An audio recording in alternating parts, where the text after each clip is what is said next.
صلى الله عليه وسلم اللهم صل على محمد وعلى آل محمد كما صليت على إبراهيم وعلى آل إبراهيم إنك حميد مجيد اللهم بارك على محمد وعلى آل محمد كما باركت على إبراهيم وعلى آل إبراهيم إنك حميد مجيد অধ্যকার ওয়াজ মাহফিলের সম্মানিত সভাপতি, মঞ্চে উপবিষ্ট জাতির শ্রেষ্ঠ সন্তান হযরত উলামায়ে কেরাম, সম্মুখপানে বসা আমার দিনদার পরহেজগার ভাইরা, পর্দার নশীন মা ও বোনেরা, আসসালামু আলাইকুম ওয়া রাহমাতুল্লাহি ওয়া বারাকাতুহু। মাগরিব নামাজের পর থেকে নিয়ে আমরা বিশিষ্ট ওয়াইজ ইসলামিক চিন্তাবিদ শেখুল হাদিস আল্লামা হাসান জামিল দামাত বারাকাতুহুর পবিত্র জবান থেকে বয়ান শুনছিলাম। আমরা অত্যন্ত মন্ত্রমুগ্ধভাবে ওনার বয়ানকে আমরা খুব উপলব্ধি করছিলাম। এশার নামাজের আজান হবে, সামনে নামাজ হবে। বিরতির এই সময়ে আমি আপনাদের সামনে দুটি কথা আলোচ করতে চাই। ভাইরা আমার, আল্লাহ রাব্বুল আলামিন মহিয়ান দয়ান সর্বশক্তিমান, তিনি আমাদেরকে বড় ভালোবেসে মহব্বত করে সৃষ্টি করে দুনিয়ায় পাঠিয়েছেন। আমরা দুনিয়াতে এখন আছি, কিন্তু এই কয়েকদিন আগেও আমরা ছিলাম না, আবার কয়েকদিন পরেও থাকবো না। দুনিয়াতে আমাদের আসা যাওয়ার সময়টা, এখানে অবস্থানের সময়টা খুবই স্বল্প সময়ের জন্য। কবি বলেন, ये दुनिया है फानी सब कुछ है आनी जानी। দুনিয়া হলো ক্ষণস্থায়ী, দুনিয়াতে যা আছে সব আসার এবং যাওয়ার। ভাইরা আমার, আসা যাওয়ার মাঝখানে আমার যে একটা ছোট্ট জীবন আছে, আল্লাহ রাব্বুল ইজ্জত আমাকে একটি ছোট্ট জীবন দান করেছেন। আমার আপনার কর্তব্য হবে সেই ছোট্ট জীবনটিকে কাজে লাগানো।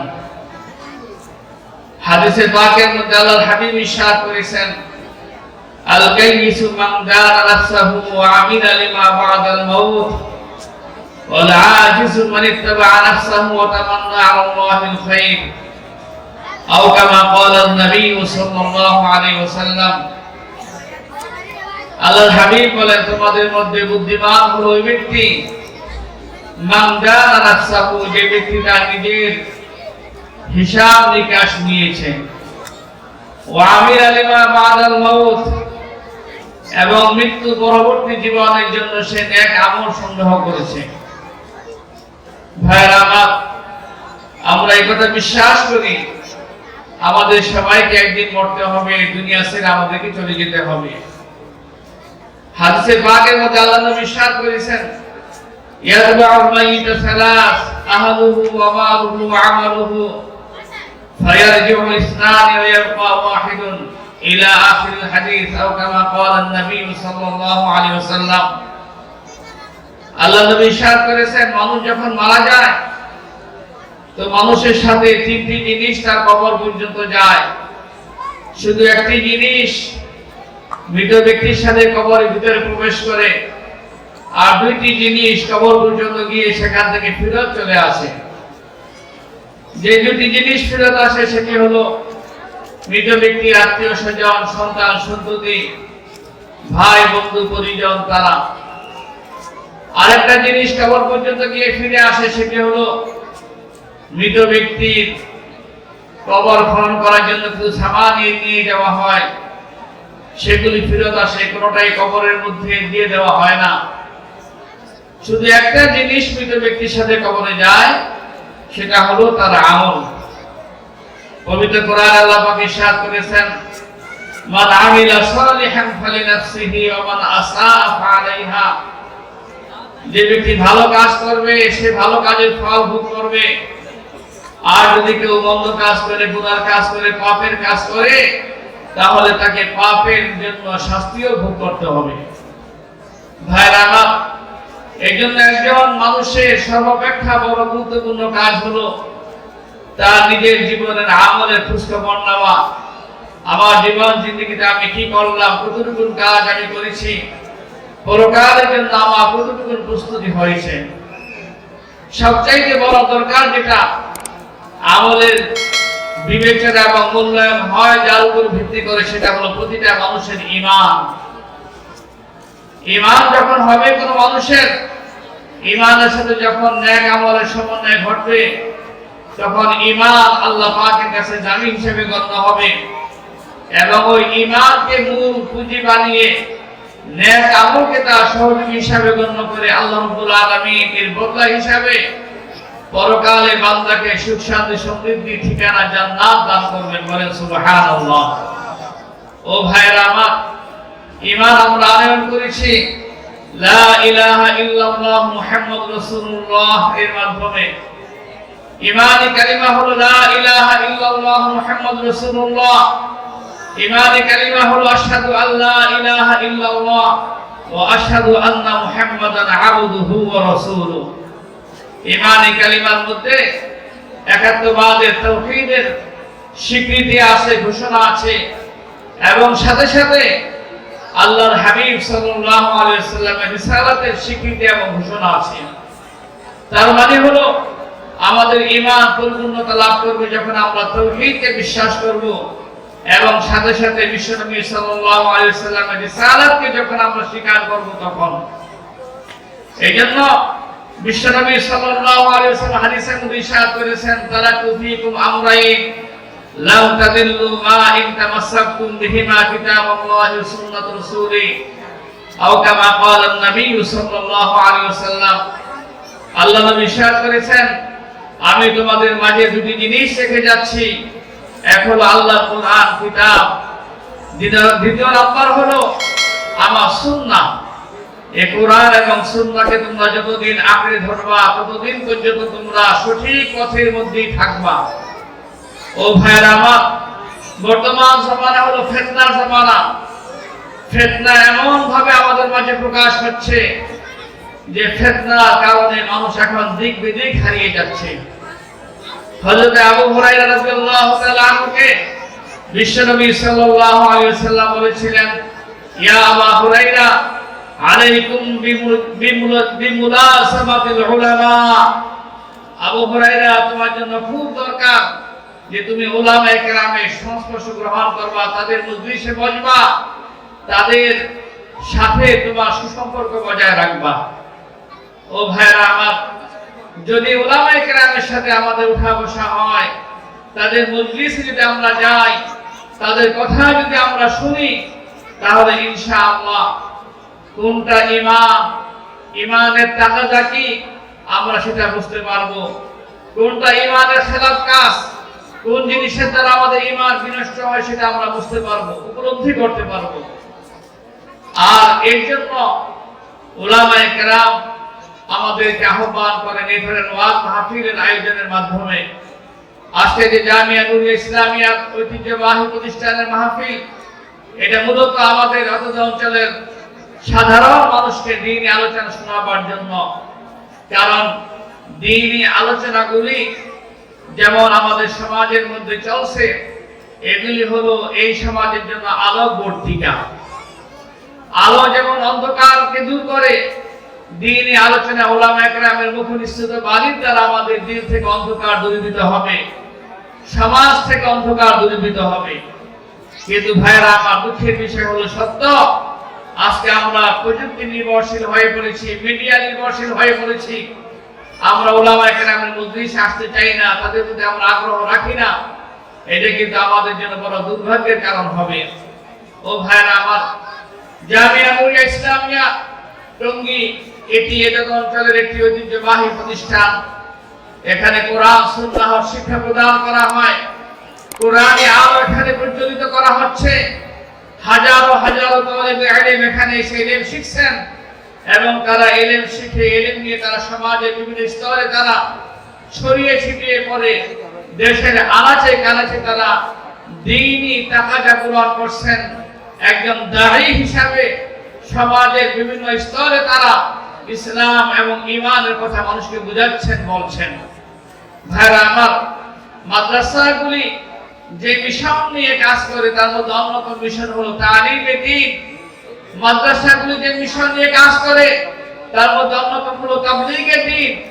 মাদ্রাসাগুলি যে মিশন নিয়ে কাজ করে তার মধ্যে অন্যতম হলো ইশাআতে দ্বীন। তো তালিমে দ্বীন, তাবলীগে দ্বীন এবং ইশাআতে দ্বীন, এই তিন জিনিসকে মূলত উপযোগ্য বানিয়ে আমাদের এই মাদ্রাসাগুলি পরিচালিত হয়।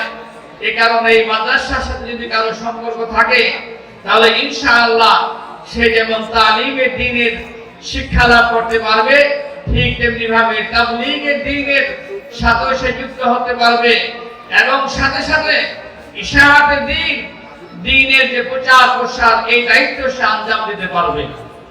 ভাইরা আমার, এই কারণে আমরা যতদিন পর্যন্ত এই মাদ্রাসাগুলির সাথে সুসম্পর্ক রাখবো, ইনশাআল্লাহ আমরা আমাদের নিজেদের ঈমান আমলকে হেফাজতে রাখতে পারবো।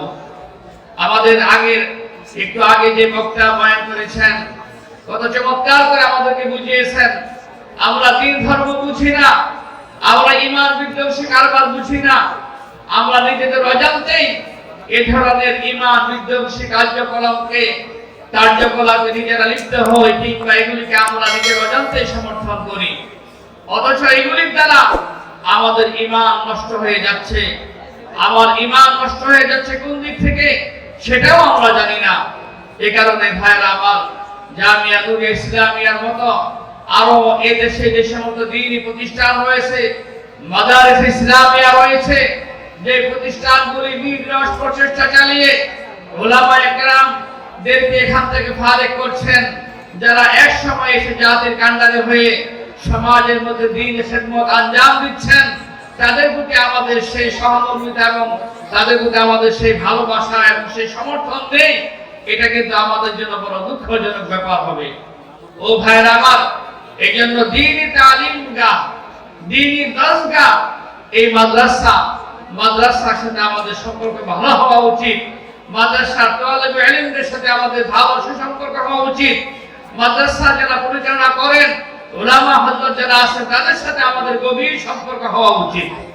কারণ আপনি যতদিন পর্যন্ত এই মাদ্রাসার ছত্রছায়ায় থাকবেন, ততদিন পর্যন্ত আপনি সঠিক এবং সুন্দর অবস্থাতেই নিজেকে অবস্থান করাতে পারবেন। যখন আপনি এর থেকে দূরে সরে যাবেন, তখন কুফর শিরকের মতো ভয়াবহ অন্ধকার আপনাকে আচ্ছাদন করে ফেলবে। ভাইরা আমার, পবিত্র কোরআনুল কারীমে আল্লাহ রাব্বুল আলামিন এই পাক কালামকে এবং বিশ্বনবী সাল্লাল্লাহু আলাইহি ওয়াসাল্লামের শিক্ষা এবং আদর্শকে নূর হিসাবে সাব্যস্ত করা হয়েছে। নূর মানে হলো আলো, ইলম মানে হলো আলো।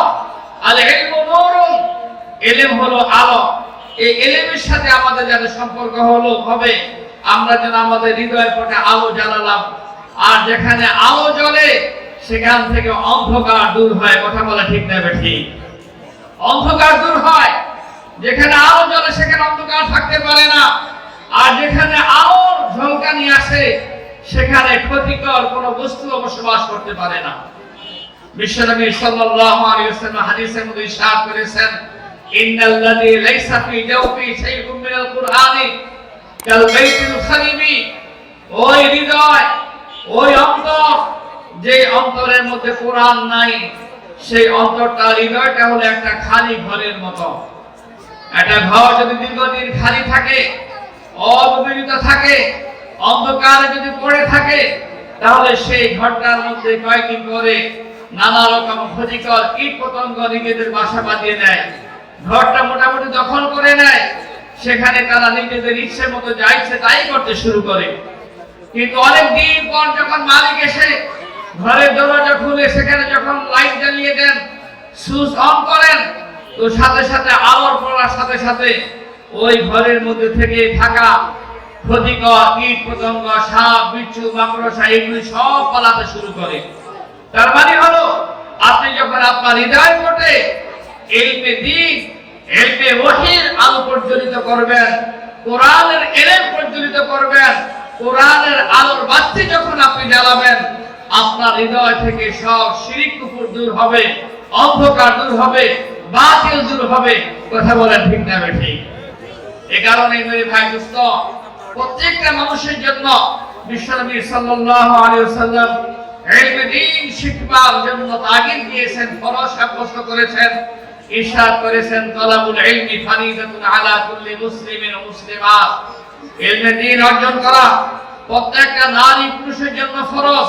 এই ফরজের মানে হলো ফরজে কিফায়া, যে পরিমাণ ইলম না হলেই নয়, ফরজে আইন নিজের জীবন জিন্দেগি পরিচালনা করার জন্য যতটুকু লাগে একেবারে না হলেই নয়, ওইটুকু ইলম শিক্ষা করা আমাদের জন্য ফরজ।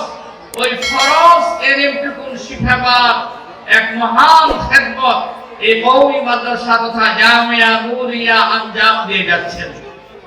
এই জামিয়া নূরিয়ায় যারা পড়ালেখা করছেন, হাজারো ছাত্র এখান থেকে ফারেক হচ্ছেন, তারা মূলত এই বিশ্বনবী সাল্লাল্লাহু আলাইহি ওয়াসাল্লামের হাদিসকেই বাস্তব জীবনে তারা আমলে পরিণত করছেন।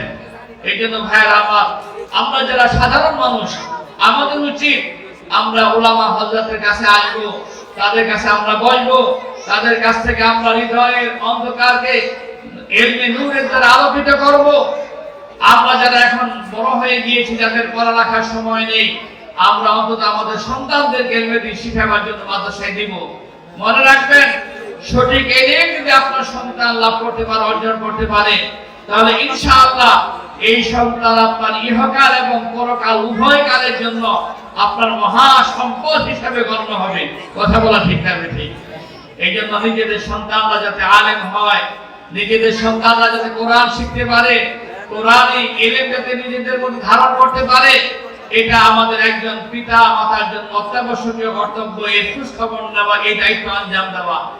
কারণ রাসূলুল্লাহ সাল্লাল্লাহু আলাইহি ওয়াসাল্লাম হাদিসের মধ্যে ইরশাদ করেছেন, হাক্কুল ওয়ালাদি আলাল ওয়ালিদি আইয়ুসাম্মা ইসমাহু ইযা ওয়ালাদা ওয়া ইউআল্লিমাহু আদ-দীনা ইযা বালাগা। আল্লাহর হাবিব হাদিসে ইরশাদ করেছেন, একজন পিতা মাতার উপর একজন সন্তানের পাওনা হক হলো সন্তান জন্মলাভ করার পরে পিতা মাতা তার জন্য একটা ভালো নাম রাখবে। সন্তানটি যখন বড় হবে তখন তাকে দ্বীনি তালিম দেবে, কোরআন সুন্নাহর ইলম শিখাবে। এটা পিতা মাতার কাছ থেকে সন্তানের পাওনা হক। কথা বলা ঠিক কিনা? এই জন্য এই হকটি আদায়ের ব্যাপারে যদি আমরা সচেষ্ট না হই, তাহলে হাসরের দিন কিন্তু আমরা ধরা খেয়ে যাব। আমরা জিজ্ঞাসার সম্মুখীন হতে হবে আমাদেরকে, যে তোমরা কেন আমাদেরকে, তোমাদের সন্তানদেরকে দ্বীন শিখাওনি?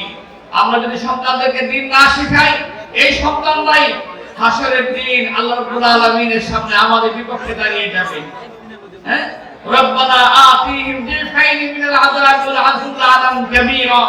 কোরআনে আল্লাহ পাক বলেন, যে সমস্ত সন্তানরা দ্বীন ধর্ম পিতামাতার কাছ থেকে শিখতে পারেনি, পিতামাতার দ্বীন ধার্মিকতার দায়িত্ব আদায় করেনি, এই সমস্ত সন্তানরা হাসরের দিন আল্লাহর সামনে দাঁড়ায় বলবে, আল্লাহ, আমরা দ্বীন না শেখার কারণে, বদ্দীনি শিখে আমরা যে গুনাহগার হয়েছি, ঠিক আমাদের পিতামাতা আমাদেরকে দ্বীন ধর্ম শিখায় নাই, আমাদেরকে যে আযাব দিবা, যে কঠিন আযাব তাদেরকে দাও। আল্লাহ মাফ করুক। এই জন্য ইনশাআল্লাহ আমরা দ্বীন শিক্ষা নিজেরা শিখবো, আমাদের